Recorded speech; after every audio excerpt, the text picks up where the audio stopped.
and say we are sliding to a tyranny, or autocracy, or totalitarianism, or authoritarianism. I think those very issues could replace the dictatorship that he feels slightly offensive. Mr. President, there is no better way for us to run a republic of this kind and a democracy than for us to respect the very rules, conditions, and values to which a democracy is identified with. Democracy is not a title given to a system. It is conformity to certain principles and standards enshrined in universal constitution and also conventions to which our nation has always signed to. Mr. President, we are very much concerned with issues raised in this motion. Violations of fundamental rights is true. Arbitrariness and brigandage by the state apparatus is true. The slide towards resistance against the rule of law is true. Arbitrary arrest and detention is also very true. What we need to understand very clearly, we may be comfortable today because we occupy a position of power.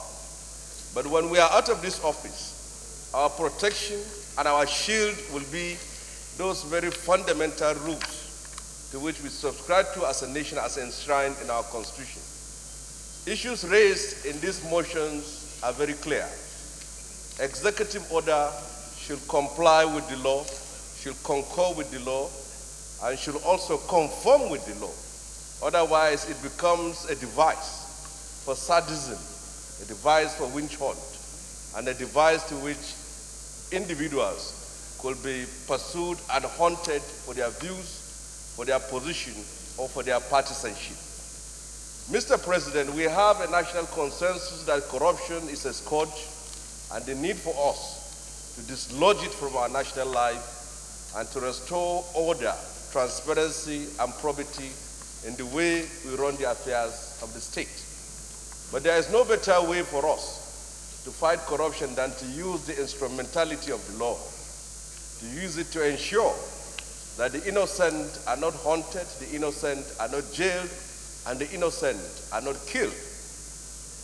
There is no better way for us to run a democracy than to ensure that those very principles and standards to which democracy is identified with is well applied to the latter.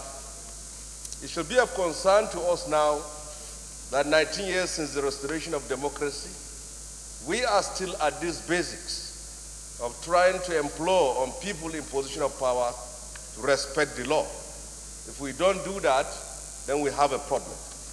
The principle and dictum of the separation of power is central to a democracy, and is nothing, there is nothing anybody can do. We need a parliament to check the excesses of the executive arm of the state. We need a judiciary to interpret the law.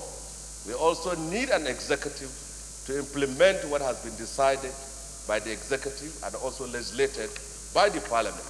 Those three arms are very much necessary to us. We should take it very well that as a regional and continental power, we have a duty to be an inspiration to other countries in Africa, that we can respect the rule of law and set a good example.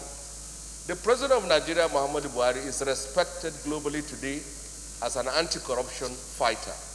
But what is of concern to us is the very fact that the image of the country is being stained by the clear cases of breaches of fundamental rights. We can achieve the fight against corruption, a common scourge, which we believe should be fought by using the instrument of the law.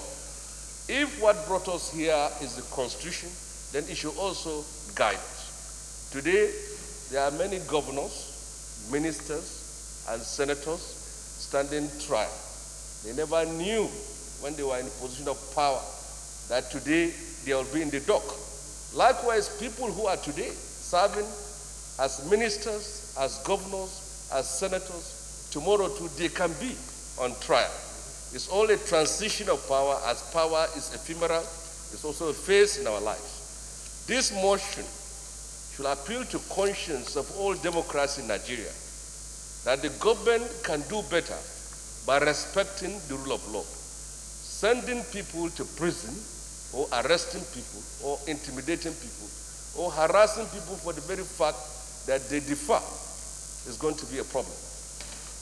Our nation's problems are myriads. They are numerous. But we cannot in any way solve our problem if we don't have a national consensus, a bipartisanship approach to our challenges to address our issues. Where you have people identifying themselves by their religious beliefs, by their ethnic identity, and by their sectional affiliations, you now have a nation that will be in a problem for a very long time.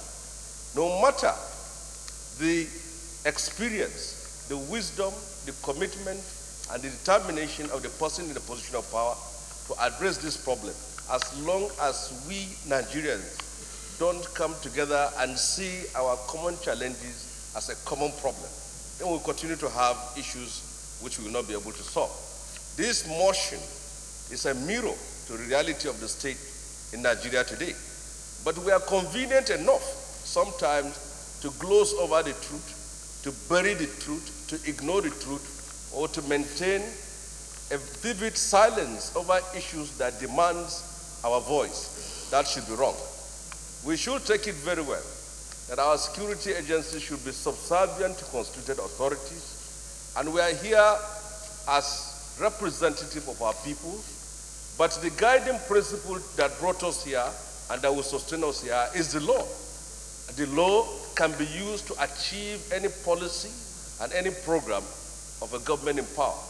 Today, most of the nations that have prospered in the world have taken seriously the rights of their people, have also taken seriously the need to respect their laws and the constitution of their country. We have seen how people are mindlessly being killed in this country today. How do we solve this problem? We can't solve this problem if we look at it from the prism of our ethnic issues and from also the perspective of our religious biases. We can't address the problem. Put back your microphone. We'll use this opportunity to call on this Senate to look at carefully the spirit and letters of this motion and to stand firm to see to it that the government in every possible way respect the rule of law and also ensure that the Constitution become the compass of this republic. Thank you very much. Thank you, Senator Barrow.